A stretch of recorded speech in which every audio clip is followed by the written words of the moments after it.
이렇게 후보 모셔놓고 단일화 질문 자꾸 들어가지고 죄송한데요. 예. 이게 워낙 뭐 핵심 이슈다 보니까 괜찮습니다. 예. 마침표를 한번 찍어보자라는 차원에서 추가 질문 드리겠습니다. 예.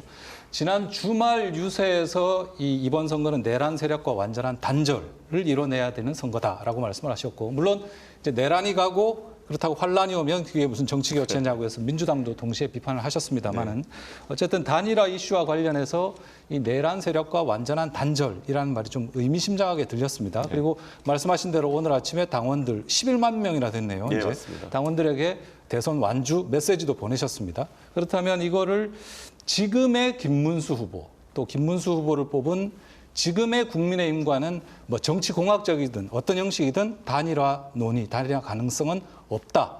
이런 선언으로 이해해도 되겠습니까? 예, 이미 제가 누차 선언한 바가 있고요. 저는 국민 여러분께서 조금은 위기 의식을 갖고 바라보셔야 되는 것이, 저는 김문수 후보가 지금 과연 국민의힘이라는 당에서 계엄 사태 이후에 개혁을 하러 나온 후보이냐라는 질문을 하고 싶습니다.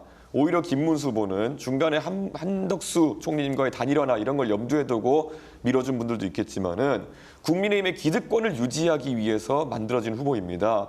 그런 상황 속에서 제가 단일화에 관심을 갖는다는 것은 제 스스로를 부정한 행동이다, 이렇게 말씀드릴 거고요. 김문수 후보의 지난 몇 년간의 행보를 보면은 결국 부정선거 담론이라든지 아니면 매우 오른쪽에 있는 그런 전광훈 목사의 세력이라든지 이런 쪽과 어울렸던 그런 행보를 가지고 있습니다. 저는 왼쪽 오른쪽 이런 게 아니라 앞으로 가겠다는 이야기를 했기 때문에 전혀 그런 퇴행적인 단일화를 할 수 없다라는 말씀을 드리고요. 이재명 후보 측도 제가 한번 비판해보고 싶은 게, 이재명 후보가 지난 몇 년 동안에 윤석열 대통령과 티격태격하면서 어느 정도 탈색했다고 생각하겠지만은 돌아가 보면 2017년 이때쯤만 본다 하더라도 이재명 후보는 김어준 씨와 같이 부정선거 의혹을 가지고 같이 방송도 하고 이랬던 부정선거론자에 가까운 분입니다. 저는 국민들께서 이번 투표용지를 보시고 참 황당하실 겁니다. 부정선거를 믿었던 분이 3분이나 투표용지에 올라와 있습니다.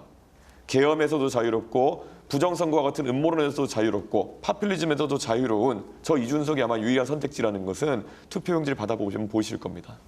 이렇게 단호하게 선을 그으시는데도 불구하고 아마 국민의힘의 단일화 구애는 며칠 동안 계속 될 것 같은데요. 예. 앞서는 당권 줄게 단일화하자라는 친윤의 제안이 있었다는 폭로도 있었고, 또 총리 제안, 공동정부 제안도 나왔습니다. 아마 사전투표일 직전까지 이런 그 막판 단일화 제안이 계속될 듯한데, 마침표를 찍어보자는 차원에서 좀 질문을 드리겠습니다. 결론적으로 국민의힘이 희망하고 있는 김문수 후보를 위해서 이준석 후보가 사퇴하는 방식의 단일화, 이걸 숫자로 한번 이 단일화 가능성을 몇 %다 이렇게 말씀하신다면? 0%다 이렇게 말씀드리겠습니다. 그리고 만약에 제가 정말 대한민국을 걱정해서 그분들이 이야기하는 거라면은 김문수 후보가 빨리 사퇴하도록 설득하는 것이 옳을 것이다. 그러면은 저는 높은 확률로 이재명 후보의 집권을 막을 수 있다, 이렇게 말씀드리겠습니다. 왜냐, 2030 세대는 확고합니다. 이준석은 찍을 수 있지만은 김문수, 특히 내란 무리와 동조했던 그런 김문수 전 장관을 찍을 수는 없다라는 의사가 있기 때문에 표의 합이 이루어지지 않습니다. 김문수 후보로 단일화됐을 때는.